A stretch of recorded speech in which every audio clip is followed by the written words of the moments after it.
So my dear എക്സാമിൻ്റെ family, മക്കൾ ഇത് കാണുന്നുണ്ടെങ്കിൽ സാറിന് ചെറിയൊരു കാര്യം പറയാനാണ് വന്നത്. കഴിഞ്ഞ ദിവസം സാറിൻ്റെ അടുത്ത് കുറച്ച് മക്കൾ വന്നിട്ട് പറഞ്ഞു, സാർ നന്നായിട്ട് ഞാൻ വർക്ക് ചെയ്യുന്നുണ്ട്, പഠിക്കുന്നുണ്ട്, പക്ഷെ മാർക്കൊന്നും ആൻസർ ഷീറ്റിലേക്ക് വരുന്നില്ല. ഇപ്പം നന്നായിട്ട് ഞാൻ കഷ്ടപ്പെടുന്നുണ്ട്, നന്നായിട്ട് പഠിക്കുന്നുണ്ട്, പക്ഷേ എനിക്ക് ആ ഒരു പേപ്പറിൽ എനിക്ക് ആ മാർക്ക് അവിടെ റിഫ്ലക്റ്റ് ചെയ്യാൻ പറ്റുന്നില്ല. എന്താണ് സാർ കാരണം? എന്തെങ്കിലും എൻ്റെ ഭാഗത്ത് എന്തെങ്കിലും മിസ്റ്റേക്ക് ആണോ? ഞാൻ നന്നായിട്ട് വർക്ക് ചെയ്യുന്നുണ്ട്, പക്ഷേ എനിക്ക് മാർക്ക് കിട്ടുന്നില്ല. എന്തെങ്കിലും സാറിന് എന്തെങ്കിലും പറഞ്ഞു തരാനുണ്ടോ? പെട്ടെന്ന് സാറിന് ഓർമ്മ വന്നത് സാറിന് തന്നെ ഒരു പഴയ സാറ് പണ്ട് കുറച്ച് പഠിക്കാതെ ബേക്കോട്ട് ഒരു ബാക്ക് ബെഞ്ചറൊക്കെ ആയിരുന്നു സാറ്. പിന്നീട് സാറിന് മനസ്സിലായി പഠിക്കണം, കുറച്ചൊന്ന് പഠിച്ചാൽ മാത്രമേ എന്ത് ചെയ്യുള്ളൂ, മാർക്ക് മേടിക്കാൻ പറ്റുള്ളൂ. അപ്പോൾ സാറിൻ്റെ ലൈഫിൽ തോന്നിയിട്ടുള്ള, സാറ് കൊണ്ടുവന്നിട്ടുള്ള കുറച്ച് മാറ്റങ്ങളുണ്ട്. ആ ഒരു പേഴ്സണലി കുറച്ച് കാര്യങ്ങളുണ്ട്. എനിക്കറിയാം കുറച്ച് പേർക്കൊക്കെ, ഇത് കാണുന്ന കുറച്ച് പേർക്കൊക്കെ ഇതേ ഒരു പ്രശ്നങ്ങളിലൂടെ കടന്നു പോയിട്ടുണ്ടാവും. ഇപ്പം നന്നായിട്ട് ഞാൻ പഠിച്ചിട്ടുണ്ട്, അല്ലെങ്കിൽ ഞാൻ പഠിക്കുന്നുണ്ടെങ്കിൽ എനിക്ക് അതിനുള്ളൊരു റിസൾട്ട് കിട്ടുന്നില്ലല്ലോ എന്ന് ആലോചിച്ച് വിഷമിക്കുന്ന ഒരുപാട് പേരുണ്ടാവും. അപ്പം അങ്ങനെയുള്ളവർക്കാണ് സാറിൻ്റെ പേഴ്സണലി എൻ്റെ ലൈഫ് എക്സ്പീരിയൻസ് വെച്ചിട്ട് എൻ്റെ മക്കളോട് പറയാനുള്ളത് കുറച്ച് കാര്യങ്ങളാണ്. അതിൽ ഒന്നാമത്തെ കാര്യം എന്ന് പറയുന്നത്, നിങ്ങൾ എക്സാംസ് എഴുതാൻ പോകുന്ന സമയത്ത് അല്ലേ, നിങ്ങൾ എക്സാം എഴുതി എൻ്റെ മാർക്ക് കുറവെന്നാണല്ലോ നിങ്ങൾ പറയുന്ന കാരണം. അങ്ങനെ ഉണ്ടാകുന്ന സമയത്ത് നിങ്ങൾ പഠിക്കുന്നത് പ്രോപ്പറാണോ, നിങ്ങൾ പഠിക്കുന്ന ചുറ്റുപാട് പ്രോപ്പറാണോ എന്നറിയാം. സാറൊക്കെ പണ്ട് പഠിക്കുമ്പോൾ അപ്പുറത്തുനിന്നുണ്ടാവും സീരിയൽ കാണുന്ന അമ്മ, ഇപ്പുറത്തുണ്ടാവും ചിലപ്പോൾ അച്ഛൻ ടി വിയിൽ ന്യൂസ് വെക്കുന്നുണ്ടാവും, അല്ലെങ്കിൽ ചിലപ്പോൾ ഫോണിലുണ്ടാവും പാട്ട്, അല്ലെങ്കിൽ ഇൻസ്റ്റാഗ്രാം, അല്ലെങ്കിൽ വാട്സപ്പ് ഒക്കെ വരുന്നത്. അപ്പം അതൊരു ഡിസ്ട്രാക്ഷൻ ആയിരുന്നു. അപ്പം ഞാൻ എന്ത് ചെയ്തു എന്നറിയാവോ? ഞാൻ എന്ത് ചെയ്തു, എൻ്റെ റൂമിൽ കൃത്യമായിട്ട് ഞാനൊരു ഡോറൊക്കെ അടച്ച് സെറ്റാക്കി മാറ്റി, ജനലും കാര്യങ്ങളൊക്കെ അടച്ച് അത്യാവശ്യം വായു സഞ്ചാരം സൂര്യപ്രകാശം കിട്ടുന്ന രീതിയിലാക്കി ആക്കിയിട്ട് മാറ്റിയിട്ട് കംപ്ലീറ്റ് സൈലൻസിലേക്ക് മാറി. എന്താണ് കംപ്ലീറ്റ് സൈലൻസിലേക്ക് മാറി? ഒരു എക്സാം സെന്ററിൽ നമ്മളൊരു എക്സാം എഴുതാൻ പോകുമ്പോൾ, പരീക്ഷ ഹാളിൽ കയറുമ്പോൾ എന്താണോ ഫീൽ ഉണ്ടാവുന്നത്, ആ ഒരു ഫീൽ ഞാൻ റീക്രിയേറ്റ് ചെയ്യാൻ തുടങ്ങി. എൻ്റെ ഉള്ളിൽ തന്നെ എൻ്റെ മനസ്സിൽ, എൻ്റെ ബോഡിക്ക്, എൻ്റെ ചുറ്റുപാടിൽ ഞാൻ അങ്ങനെ ക്രിയേറ്റ് ചെയ്യാൻ തുടങ്ങിയപ്പോൾ ഞാൻ അവിടെ ഇരുന്ന് പഠിക്കാൻ തുടങ്ങി. അപ്പം അവിടെ ഇരുന്ന് പഠിച്ചിട്ടുള്ള കാര്യങ്ങൾ ഞാൻ അതേ സാഹചര്യത്തിലാണ് എക്സാം സെന്ററിൽ ഇരിക്കുന്നത്. അപ്പോൾ എനിക്ക് എന്ത് ചെയ്തു, പെട്ടെന്ന് ഓർത്തെടുക്കാൻ, റീകളക്ട് ചെയ്യാനൊക്കെ എളുപ്പമായി. സാർ എന്ത് ചെയ്തു, ഒരു സ്റ്റഡി ടേബിൾ എടുത്തു. സ്റ്റഡി ടേബിളിൽ കൃത്യമായിട്ട് കാര്യങ്ങളൊക്കെ, നോട്ട് ബുക്കും കാര്യങ്ങളൊക്കെ വെച്ചു, സ്റ്റൂളും കസേരയൊക്കെ വെച്ചിട്ട് അവിടെ ഇരുന്നിട്ട് പഠിക്കാൻ തുടങ്ങി. പഠിച്ച കാര്യങ്ങളൊക്കെ നല്ല വ്യക്തമായിട്ട് എക്സാം ഹാളിൽ വന്നപ്പോൾ ഓർമ്മ വരികയും ചെയ്തു. കാരണം എന്താ, ഇതേ സാഹചര്യമാണ് അവിടെ ഉള്ളത്, സൈലൻസ് ആണ്. സ്വാഭാവികമായിട്ടും എനിക്ക് പഠിച്ച കാര്യങ്ങളൊക്കെ അതേപോലെ ഓർമ്മിച്ചെടുക്കാൻ പറ്റി അല്ലേ. എല്ലാവർക്കും പറ്റിയെന്ന് വരില്ല, ചിലപ്പോൾ എൻ്റെ മക്കൾക്ക് കുറേ പേർക്കൊന്നും അങ്ങനെ ഒരു സാഹചര്യം ക്രിയേറ്റ് ചെയ്യാൻ പറ്റിയെന്ന് വരില്ല. പക്ഷെ എൻ്റെ മക്കൾ എന്ത് ചെയ്യുക, മാക്സിമം ശ്രമിക്കുക. അങ്ങനെ ഒരു സാഹചര്യം, ഒരു എക്സാം സെൻറ്റർ പോലെ നിങ്ങളുടെ ചുറ്റുപാട് നിങ്ങൾ എന്ത് ചെയ്യുക, അങ്ങനെ ആക്കിയെടുക്കാൻ ശ്രമിക്കുക. എന്നിട്ട് അവിടെ ഇരുന്ന് ഒന്ന് പഠിച്ചു നോക്കുക. എന്നിട്ട് നിങ്ങൾ എന്ത് ചെയ്യുക, ഒന്ന് പരീക്ഷ ഹാളിൽ പോയി എഴുതി നോക്കുക. നന്നായിട്ട് നിങ്ങൾക്ക് നിങ്ങൾ പഠിച്ച കാര്യങ്ങൾ റീകളക്ട് ചെയ്യാൻ പറ്റും. ചിലപ്പോൾ നിങ്ങൾ പഠിക്കുന്ന ഡിസ്ട്രാക്റ്റഡ് ആയിട്ടുള്ള ഒരു ഏരിയ എന്ന് വിചാരിക്കുക, നന്നായിട്ട് ഒച്ചപ്പാടും ബഹളവും ഉള്ള സ്ഥലത്താണ് നിങ്ങൾ പഠിച്ചെന്ന് വിചാരിക്കുക.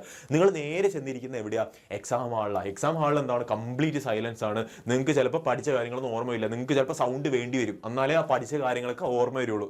അപ്പോൾ അത് ഒഴിവാക്കാനാണ് സാറ് പറയുന്നത്, നിങ്ങൾ കംപ്ലീറ്റ് സൈലൻസ് ഇരുന്ന് പഠിക്കുക. മാക്സിമം നിങ്ങൾ ഒറ്റയ്ക്ക് തന്നെ ഇരുന്ന് പഠിക്കാൻ ശ്രമിക്കുക. അതാണല്ലോ, നിങ്ങൾ ഒറ്റയ്ക്കാണല്ലോ എക്സാം എഴുതുന്നത്. അപ്പോൾ സ്വാഭാവികമായിട്ട് നിങ്ങൾ ഒറ്റയ്ക്ക് തന്നെ ഇരുന്ന് പഠിക്കാൻ ശ്രമിക്കുക. അങ്ങനെ സംഭവിച്ചു കഴിഞ്ഞാൽ നിങ്ങൾക്ക് ചിലപ്പോൾ ഒരു പക്ഷേ എൻ്റെ മക്കൾക്ക് കൃത്യമായിട്ടുള്ള ഒരു റിസൾട്ട് ആ എക്സാം പേപ്പറിൽ കാണാൻ പറ്റും. ഇത് സാറിൻ്റെ പേഴ്സണൽ ഒപ്പീനിയനാണ്, സാറിന് കിട്ടിയിട്ടുള്ള റിസൾട്ടിൻ്റെ ഭാഗമായിട്ട് സാറ് പറഞ്ഞു തരുന്നതാണ്. ഓക്കെ, അതേപോലെ തന്നെ വേറൊരു ഇമ്പോർട്ടൻ്റ് ആയിട്ടുള്ള കാര്യമാണ് വാർ. ഇത് സാറ് പണ്ട് കേട്ടിട്ടുള്ള ഒരു ടേമാണ്. സാറ് പെട്ടെന്ന് വിചാരിച്ചു എന്താണ് ഈ വാർ, യുദ്ധമാണോ? അല്ല, സിമ്പിളായിട്ട് പറഞ്ഞാൽ WAR അഥവാ റൈറ്റ് ആൻസേഴ്സ് റെഗുലർലി എന്ന് പറഞ്ഞു കഴിഞ്ഞാൽ, നമ്മൾ എഴുതുന്ന എക്സാം ഉണ്ട് അല്ലേ, നമ്മൾ എഴുതുന്ന എക്സാമിൽ നമുക്ക് കിട്ടുന്ന ഒരു ക്വസ്റ്റ്യൻ പേപ്പർ ഉണ്ട്. അതിലൊരു ക്വസ്റ്റ്യൻ ഉണ്ടാവും. സ്വാഭാവികമായിട്ട് നമുക്കറിയാം അതിലൊരു എസ്സേ ഉണ്ടാകും, 1 വേർഡ് ഉണ്ടാകും, ചിലപ്പോൾ ഷോർട്ട് എസ്സേ ഉണ്ടാവും അല്ലേ, 3 മാർക്കിനോ 4 മാർക്കിനൊക്കെ ചോദിക്കുന്ന ഷോർട്ട് എസ്സേ ഉണ്ടാവും. അപ്പം ഇതുമായിട്ടൊന്ന് മനപ്പൊരുത്തുണ്ടാക്കുക. ഓക്കെ, എല്ലാം നമ്മളുടെ ഒരു മനസ്സിന്റെ ഒരു കളിയാണ്. അപ്പൊ നമ്മൾ എന്താക്കുക, ഇത് ആദ്യമേ തന്നെ കുറച്ച് ക്വസ്റ്റ്യൻസ്, കഴിഞ്ഞ മുൻകാലം നിന്നുള്ള കുറച്ച് ക്വസ്റ്റ്യൻസ് നമ്മൾ എടുക്കുക, വർക്ക് ചെയ്യുക. പക്ഷെ ഇപ്പോഴൊരു ക്വസ്റ്റ്യൻ വെച്ചിട്ടുണ്ടെങ്കിൽ, ഇപ്പോൾ ഇത് കാണുന്നത് ചിലപ്പോൾ 9ാം ക്ലാസ്സിലെ കുട്ടികളോ അല്ലെങ്കിൽ ഇപ്പോൾ 7ാം ക്ലാസ്സിലെ മക്കളൊക്കെ ഉണ്ടെങ്കിൽ സ്വാഭാവികമായിട്ടും നിങ്ങൾ ചിന്തിക്കും, സാർ ഞങ്ങൾ ടെക്സ്റ്റ് ബുക്കൊക്കെ മാറിയിട്ടുണ്ടല്ലോ എന്നൊക്കെ ചിന്തിക്കുന്നവരുണ്ടാവും അല്ലേ. മക്കളെ അങ്ങനെ ചിന്തിക്കേണ്ട. നിങ്ങൾ പഠിക്കുന്ന കാര്യങ്ങൾ സാർ ആദ്യം പറഞ്ഞ പോയിന്റിൽ നന്നായിട്ട് പഠിക്കുക. അപ്പം അവിടെയാണ് നമ്മുടെ ആൽഫ ബാച്ചിൻ്റെയും ലക്ഷ്യ ബാച്ചിൻ്റെയൊക്കെ ഇമ്പോർട്ടൻസ് വരുന്നത്. അപ്പോൾ എന്താണ് നിങ്ങൾ പഠിക്കാൻ പോകുന്നത് നിങ്ങൾ കൃത്യമായിട്ട് അവിടെ മനസ്സിലാക്കി കഴിഞ്ഞാൽ, വർക്ക്ഷീറ്റൊക്കെ ചെയ്ത് കഴിഞ്ഞാൽ നിങ്ങൾക്ക് എളുപ്പത്തിൽ പഠിക്കാൻ പറ്റും. അതവിടെ നിൽക്കട്ടെ. സാറ് പറഞ്ഞു വന്നത്, നിങ്ങൾ നന്നായിട്ട് വർക്ക് ചെയ്താൽ, നിങ്ങൾ ആൻസർ റൈറ്റിംഗ്, നിങ്ങൾക്കൊരു എക്സ്പെർട്ട്, നിങ്ങൾ അതുമായിട്ടൊരു കണക്ഷൻ വന്നു കഴിഞ്ഞാൽ എക്സാമിന് നിങ്ങൾ എഴുതുമ്പോൾ വളരെ വ്യക്തമായിട്ട് നിങ്ങൾക്ക് നന്നായിട്ട് മാർക്ക് മേടിക്കാൻ പറ്റും. ഓക്കെ, ആ ഒരു പോയിന്റ് കിട്ടിയല്ലോ. അപ്പോൾ നിങ്ങൾ എന്ത് ചെയ്യുക, നന്നായിട്ട് ആൻസർ ചെയ്തുകൊണ്ടിരിക്കുക, പ്രീവിയസ് ഇയർ നന്നായിട്ട് ചെയ്തുകൊണ്ടിരിക്കുക. ഇനി പ്രീവിയസ് ഇയർ ഇല്ലാത്തവരെ ചെയ്ത വർക്കുകൾ, ടെക്സ്റ്റ് ബുക്ക് തന്നെ കൊടുത്തിട്ടുള്ള കുറേ ചോദ്യങ്ങളുണ്ടാവും, അത് നിങ്ങൾ എന്ത് ചെയ്യുക, സ്വന്തമായിട്ട് എഴുതി ഒന്ന് നോക്കാൻ ശ്രമിക്കുക. ഓക്കെ, അതൊന്നാമത്. പിന്നെ രണ്ടാമത്തെ കാര്യം എന്ന് പറഞ്ഞാൽ ഈ സാധനമാണെങ്കിൽ, മൂന്നാമത്തെ കാര്യം എന്ന് പറയുന്നത് നിങ്ങൾ കൃത്യമായിട്ട് മനസ്സിലാക്കേണ്ടത്, നിങ്ങളെ തന്നെ നിങ്ങൾ എന്ത് മനസ്സിലാക്കേണ്ടത്, ഞാൻ എവിടെ നിൽക്കുന്നുണ്ട് അല്ലെ. സെൽഫ് അവെയർനെസ് എന്ന് പറഞ്ഞൊരു സാധനമുണ്ട്. ഞാനിപ്പോൾ എവിടെയാണ്. നിങ്ങൾ ഈ പഠിച്ചു, നന്നായിട്ട് ഈ സൈലൻസിൽ ഇരുന്ന് പഠിച്ചു, നന്നായിട്ട് ക്വസ്റ്റ്യൻസ് എല്ലാം അറ്റംപ്റ്റ് ചെയ്തു, പ്രീവിയസ് ഇയർ ഒക്കെ നോക്കി, അല്ലെങ്കിൽ ടെക്സ്റ്റ് ബുക്ക് ആക്ടിവിറ്റീസ് ഒക്കെ ചെയ്തു, സ്വന്തമായിട്ട് ചെയ്തിട്ട് നിങ്ങൾ ആ ക്വസ്റ്റ്യൻസ് ഒന്ന് വായിച്ചു നോക്കുക. നിങ്ങൾ എഴുതിയതും ടെക്സ്റ്റ് ബുക്കിലുള്ള ആ സാധനം മാച്ച് ആവുന്നുണ്ടോ നോക്കുക. എന്നിട്ട് നിങ്ങൾ എന്ത് ചെയ്യാം, എനിക്കിത് എന്നെ കൊണ്ട് ആവുന്നുണ്ടോ, എന്നെ കൊണ്ട് ഇത് പറ്റുന്നുണ്ടോ, സ്വന്തമായിട്ട് ഇത് എന്നെ കൊണ്ട് ആവുന്നുണ്ടോ എന്ന് ശ്രമിച്ചു നോക്കാം. നിങ്ങൾ ഏകദേശം നിങ്ങൾ കംപ്ലീറ്റ് ആയിട്ടും ടെക്സ്റ്റ് ബുക്കിൽ അതേ സാധനം എഴുതി വെക്കണം എന്നല്ല സാറ് പറയുന്നത്. ഏകദേശം നിങ്ങളൊരു 70% അല്ലെങ്കിൽ 75% നിങ്ങൾ അതുമായിട്ട് നിങ്ങൾക്കൊരു മാച്ച് ഉണ്ടാവണം. ടെക്സ്റ്റ് ബുക്കിലെ ആൻസറും നിങ്ങൾ എഴുതിയ ആൻസറും തമ്മിൽ മാച്ച് ഉണ്ടാവണം. അങ്ങനെ ഇല്ലാച്ച പേടിക്കണ്ട, നിങ്ങൾ വീണ്ടും ശ്രമിക്കുക, വീണ്ടും ഇരിക്കുക, പഠിക്കുക. നിങ്ങൾക്ക് തന്നെ മനസ്സിലാവും, ഓക്കെ ഞാൻ ഇവിടം വരെ പഠിച്ചുള്ളൂ. സെൽഫ് അവെയർനെസ് ആണ് ഏറ്റവും വലുത്. അവനവനെ തന്നെ അവനവൻ മനസ്സിലാക്കുക, എത്രത്തോളം ഉണ്ട് എൻ്റെ കഴിവ്, ഞാൻ ഇത്രത്തോളം എനിക്ക് എഴുതാൻ പറ്റിയിട്ടുണ്ട്. ചിലപ്പോൾ ഒരു 50% മാത്രമേ പറ്റിയുള്ളൂ. അപ്പം എന്ത് ചെയ്യുക, കുറച്ചും കൂടെ ഞാൻ വർക്ക് ചെയ്യും. അങ്ങനെ വർക്ക് ചെയ്തിട്ട് ഞാൻ എന്താക്കും, ഇത് ഒരു 75-80% ഒരേപോലെ ആക്കും ആൻസർ. ടെക്സ്റ്റ് ബുക്കിലുള്ള സാധനം ഞാൻ എഴുതിയതും ഒരേപോലെ ആക്കും എന്നുള്ള രീതിയിലാക്കി വെക്കുക. അപ്പൊ സെൽഫ് അവയർനെസ് കൊണ്ടുവരിക, നന്നായിട്ട് പഠിക്കുക, നന്നായിട്ട് ക്വസ്റ്റ്യൻ്റെ ആൻസർ ചെയ്യുക. അതേപോലെ തന്നെ നിങ്ങൾ എഴുതിയ ആൻസേഴ്സിന് എത്രത്തോളം ഉണ്ട്, അതിന്റെ വാല്യൂ, അതിന്റെ മൂല്യം എത്രയുണ്ടെന്ന് സ്വയം മനസ്സിലാക്കുക, ഞാൻ എവിടെ നിൽക്കുന്നു എന്നുള്ളത്. ഓക്കെ, അത് കിട്ടിക്കഴിഞ്ഞിട്ടുണ്ടെങ്കിൽ അടുത്തൊരു സാധനമാണ് മക്കളെ ബി എ ടീച്ചർ. പഠിക്കാനുള്ള ഏറ്റവും എളുപ്പമുള്ള സാധനം. സാറിന്റെ ഫ്രണ്ടിലേക്ക് പഠിപ്പിച്ചു കൊടുക്കുന്നുണ്ടായിരുന്നു. ഭയങ്കര രസമാണ്. അതായത് ആൾക്കൊന്നും അറിയില്ല, സ്വാഭാവികമായിട്ട് സാറ് വിചാരിക്കും ഓക്കെ പാവാണല്ലോ, പറഞ്ഞു കൊടുക്കണം എക്സാമിന്, എന്നെ പോലെ തന്നെ അവനും ജയിച്ച് വരണം എന്നുള്ള, അല്ലെങ്കിൽ അവളും ജയിച്ച് വരണം എന്നുള്ള സാർ ചിന്തിച്ചിട്ട് എന്ത് ചെയ്തു, പറഞ്ഞു കൊടുത്തു. അപ്പൊ സാർ ആരെ സത്യത്തിൽ ഇപ്പൊ എന്റെ മക്കൾക്ക് പറഞ്ഞു തരുന്നുണ്ട്, ഒരു ടീച്ചറായിട്ട് പറഞ്ഞു തരുന്നുണ്ട് സാർ ഇതൊക്കെ. ഇതേപോലെ അന്ന് അവൻ എന്റെ ഫ്രണ്ടായിരുന്നു. ഓക്കെ, ഞാൻ എന്ത് ചെയ്തു, കൃത്യമായിട്ട് അവന് കാര്യങ്ങളൊക്കെ ഇപ്പൊ ഇന്നൊരു ടോപ്പിക് എടുത്തിട്ട് ഇന്ന കാര്യമാണ്, ഇപ്പൊ CBSE കേസൊക്കെ വരികയാണെങ്കിൽ നാഷണലിസം എന്താണ് എന്നൊക്കെ പറഞ്ഞു കൊടുത്തിട്ട് കൃത്യമായിട്ട് എന്താണ് കാര്യങ്ങളൊക്കെ പറഞ്ഞു കൊടുത്തു. ഇപ്പൊ സ്റ്റേറ്റിലേക്ക് വന്നു കഴിഞ്ഞാൽ കൃത്യമായിട്ട് എന്താണ് ടോപ്പിക്ക്, അത് കൃത്യമായിട്ട് അവൻ പറഞ്ഞ് മനസ്സിലാക്കി കൊടുത്തു കഴിഞ്ഞാൽ ഒന്നുമില്ല, വലിയ ടീച്ചറായിട്ടോ അല്ലെങ്കിൽ വലിയ പ്രസംഗിക അങ്ങനെയൊന്നുമല്ല, ജസ്റ്റ് എന്താണോ സാറിന് അറിയാവുന്ന പഠിച്ച കാര്യങ്ങൾ അത് അവന് പഠിച്ചു കൊടുത്തപ്പോൾ സാധാരണയായിട്ട് എന്താ സംഭവിച്ചത്, ഞാനത് നന്നായിട്ട് പഠിച്ചു. എനിക്കൊരു സാധനം കാണാണ്ട് ഒരാൾക്ക് പറഞ്ഞു കൊടുക്കാൻ പറ്റിയിട്ടുണ്ടെങ്കിൽ അതെന്താണ് അർത്ഥം, ഞാൻ നന്നായിട്ട് പഠിച്ചു എന്നല്ലേ. അപ്പൊ അതൊരു മെയിൻ റീസൺ ആണ്. അപ്പൊ ബി എ ടീച്ചർ, നല്ലൊരു ടീച്ചറായിട്ട് മാറുക, പറഞ്ഞു കൊടുക്കുക ആളുകൾക്ക്. നിങ്ങളെ ഫ്രണ്ട്സിന് നിങ്ങൾ തന്നെ പറഞ്ഞു കൊടുക്കുക.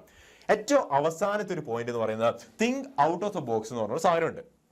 നിങ്ങൾ ഓർഡിനറി ആയിട്ട് എപ്പോഴും നിന്ന് കഴിഞ്ഞാൽ ചിലപ്പോൾ ആർക്കും നിങ്ങളെ ചിലപ്പം മനസ്സിലാക്കാൻ പറ്റില്ല. നിങ്ങൾ എക്സാംസിന് എഴുതുമ്പോൾ നിങ്ങൾ അതേപോലെ എഴുതി കഴിഞ്ഞാൽ റീഡ് ബിറ്റ്വീൻ ദ ലൈൻസ് എന്ന് പറഞ്ഞ സാധനമുണ്ട്. അതായത് വരികൾക്കിടയിലൂടെ വായിക്കുക. ഇപ്പം ടെക്സ്റ്റ് ബുക്കിൽ ഒരു പോയിന്റ് കൊടുത്തു നോക്കുക. ഫോർ എക്സാമ്പിൾ ഇപ്പം എന്താണ്, ഇപ്പം പറയുകയാണ് നിങ്ങൾ രണ്ട് ബോയ്സ് ഇതിൽ നടന്നു പോകുന്നുണ്ട്. ആ രണ്ട് ബോയ്സ് നടന്നു പോകുമ്പോൾ ഒരാളുടെ എക്സ്പ്രഷൻ വേറെയാണ്, ഒരാളുടെ എക്സ്പ്രഷൻ വേറെയാണ്. അപ്പോൾ എന്താണ് ഉദ്ദേശിക്കുന്നത് അവർ രണ്ടുപേരും എന്നുള്ളൊരു ചെറിയൊരു എക്സാമ്പിൾ പോലെ നിങ്ങളെ മുന്നിലേക്ക് വരികയെന്ന് വിചാരിക്കുക. അപ്പം നിങ്ങൾ എന്ത് ചെയ്യാം, നിങ്ങൾ മനസ്സിലാക്കണം ഒരാൾ നടന്നു പോകുന്നുണ്ട്, അപ്പോൾ വേറൊരാളെ നോക്കുന്നുണ്ട്, അപ്പോൾ മറ്റേ കുട്ടി വേറൊരാളെ നോക്കുന്നുണ്ട്. അങ്ങനെ ഒരു രീതിയിൽ നിങ്ങൾ തന്നെ കാര്യങ്ങളെ ഇന്റർപ്രറ്റ് ചെയ്യുക, നിങ്ങൾ തന്നെ കാര്യങ്ങളെ വ്യാഖ്യാനിച്ചെടുക്കുക. ഓക്കെ, അങ്ങനെയുള്ള ഒരു കഴിവ് നിങ്ങൾ തന്നെ കൊണ്ടുവരിക.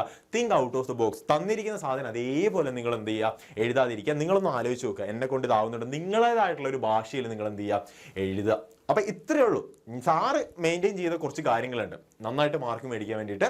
അതിലൊരു 1, 2, 3, 4, 5 പോയിന്റ് ആണ് സാർ ഇപ്പൊ നിങ്ങളോട് പറഞ്ഞു തന്നിട്ടുള്ളത്. ഓക്കെ, ഇത് സാറിന് ഏറ്റവും കൂടുതൽ പ്രയോജനപ്പെട്ടിട്ടുള്ള ഒരു പോയിന്റ് ആണ്. അതിൽ ഏറ്റവും കൂടുതൽ ബി എ ടീച്ചർ ആവുക എന്നുള്ള എന്താണ്, നന്നായിട്ട് വേറൊരാൾക്ക് സാറ് നന്നായിട്ട് പഠിച്ചു എന്നൊന്ന് ഉറപ്പായി കഴിഞ്ഞാൽ വേറൊരാൾക്ക് ആ കാര്യം അറിയാൻ താല്പര്യമുള്ള ഒരാൾക്ക് പറഞ്ഞു കൊടുക്കുക. ഓക്കെ, അല്ലെങ്കിൽ വന്നിരിക്കുക, നമുക്ക് ഒന്നിച്ച് പഠിക്കാം എന്ന് പറഞ്ഞ് സാറ് പറഞ്ഞു കൊടുക്കും ഇന്നതാണ് കാര്യങ്ങൾ. അപ്പൊ ടീച്ചർ ആവുക എന്നുള്ളതാണ് ഏറ്റവും വലുത്. അപ്പൊ നിങ്ങൾ ആദ്യം കണ്ട പോയിന്റ് എന്ന് പറയുന്നത് നിങ്ങളൊരു എൻവയോൺമെന്റ് ക്രിയേറ്റ് ചെയ്യുക, നന്നായിട്ട് പഠിക്കുക. നന്നായിട്ട് പഠിച്ചാൽ മാത്രമേ വേറൊക്കെ പറഞ്ഞു കൊടുക്കാൻ പറ്റുള്ളൂ. നന്നായിട്ട് പഠിക്കുക, പഠിച്ചിട്ട് നിങ്ങൾ അതിന്റെ ആൻസേഴ്സ് ഒക്കെ ചെയ്തു നോക്കുക, നിങ്ങൾക്ക് ചെയ്യാൻ പറ്റുന്നുണ്ടോന്ന്. അപ്പൊ നിങ്ങൾ ഏകദേശം ഒരു 50% നിങ്ങൾ ഓക്കെയാണ്. അതിനുശേഷം നിങ്ങൾ സ്വയം മനസ്സിലാക്കാൻ ഞാൻ ചെയ്തത് ശരിയാണോ, ഓക്കെ ഞാനിത് എത്രത്തോളം ഇതിന്റെ ഒരു ഔട്ട്കം എത്ര വന്നിട്ടുണ്ട്, എന്നെ തന്നെ ഞാൻ എന്തൊക്കെയാ മനസ്സിലാക്കുക. അതിനുശേഷം വേറൊരാൾക്ക് പറഞ്ഞു കൊടുക്കുക. ഓക്കെ, അടിപൊളിയാണ്. അപ്പൊ എന്താക്കി, നിങ്ങൾ കംപ്ലീറ്റ് ആയിട്ട് സാധനം പഠിച്ചു, ആ ടോപ്പിക് എന്താണെന്ന് പഠിച്ചു. അതിനുശേഷം നിങ്ങൾ മനസ്സിലാക്കേണ്ട ഒരു കാര്യമുണ്ട്, ഔട്ട് ഓഫ് ദ ബോക്സ്. എന്താണ് think out of the box എന്ന് പറഞ്ഞ സാധനമുണ്ട്. നിങ്ങൾ സ്വയം ചിന്തിച്ചു നോക്കുക, ഇങ്ങനെയൊക്കെയാണോ അല്ലെ കാര്യങ്ങൾ. ഇപ്പൊ നിങ്ങളൊരു വാർത്ത കണ്ടു, ഈ വാർത്ത ഇങ്ങനെയൊക്കെ ആയിരിക്കാം, ചിലപ്പോൾ അതിന് വേറൊരു വശം ഉണ്ടായിരിക്കാം എന്നൊക്കെ നിങ്ങളൊന്ന് ചിന്തിച്ചു നോക്കാം. നിങ്ങൾ കാണുന്ന കാര്യങ്ങൾ, പഠിക്കുന്ന കാര്യങ്ങളെല്ലാം എന്ത് ചെയ്യുക, നിങ്ങൾ അങ്ങനെ ചിന്തിച്ചു നോക്കുക. ഒരേപോലെ ചിന്തിക്കാതെ, ടീച്ചർമാർ ചിന്തിക്കുന്ന പോലെ അല്ലെങ്കിൽ ടീച്ചർമാർ നിങ്ങൾക്ക് എന്താണോ പറഞ്ഞു തന്നിട്ടുള്ളത് അതേപോലെ ചിന്തിക്കാതെ നിങ്ങളൊന്ന് വെറൈറ്റി ആയിട്ട് ചിന്തിച്ചോ. തെറ്റാണെങ്കിലും ശരിയാണെങ്കിലും നിങ്ങൾ ചിന്തിച്ചോ. അതെന്താണെന്ന് പറയുന്നത്, നിങ്ങളുടെ കഴിവിനെ നിങ്ങൾ തന്നെ എൻഹാൻസ് ചെയ്യിക്കുന്ന പറയുന്നത്. അപ്പോൾ ഇത്രയും പോയിന്റാണ് സാറിൻ്റെ ലൈഫിൽ ഏറ്റവും കൂടുതൽ ഇമ്പോർട്ടൻ്റ് ആയത്. എൻ്റെ മക്കൾക്ക് കുറച്ച് പേര് ഇത് കാണുന്ന കുറച്ച് പേർക്കെങ്കിലും ഇത് ഇമ്പോർട്ടൻ്റ് ആയിട്ട് തോന്നും. കാരണം അവർ ഇതേപോലെ കടന്നു പോകുന്ന കുറച്ച് പേരുണ്ടാവും അല്ലേ. സാറിന് അറിയാം, നന്നായിട്ട് അറിയാം എൻ്റെ മക്കളെ. കൃത്യമായിട്ട് നിങ്ങളും ഇതേപോലൊരു ഫേസിലൂടെ ഇതൊരു സാഹചര്യത്തിലൂടെ കടന്നു പോകുന്നവർ കുറേ പേരുണ്ടാവും. അപ്പോൾ നിങ്ങൾ എന്ത് ചെയ്യുക, നിങ്ങളൊന്ന് ശ്രമിച്ചു നോക്കുക. ഓക്കെ, ഇങ്ങനെ കുറച്ച് മാറ്റങ്ങൾ, ചെറിയ ചെറിയ നമ്മളെ കൊണ്ടാവുന്ന മാറ്റങ്ങൾ നിങ്ങൾ ശ്രമിച്ചു നോക്കുക. അടിപൊളിയായിരിക്കും, നിങ്ങളുടെ ലൈഫ് കിടിലുമായിരിക്കും, നന്നായിട്ട് പഠിക്കാൻ പറ്റും, നന്നായിട്ട് സ്കോർ ചെയ്യാനും പറ്റും. ഓക്കെ, അപ്പോൾ കുറച്ച് മാർക്ക് കിട്ടുന്നവരെ നല്ല മാർക്ക് മേടിക്കാൻ ഇങ്ങനെയുള്ള ചെറിയ ചെറിയ മാറ്റങ്ങളൊക്കെ നിങ്ങൾ കൊണ്ടുവരിക. അടിപൊളിയായിരിക്കും. അങ്ങനെയാണെങ്കിൽ സെറ്റായിട്ട് പഠിക്കാം. Happy learning.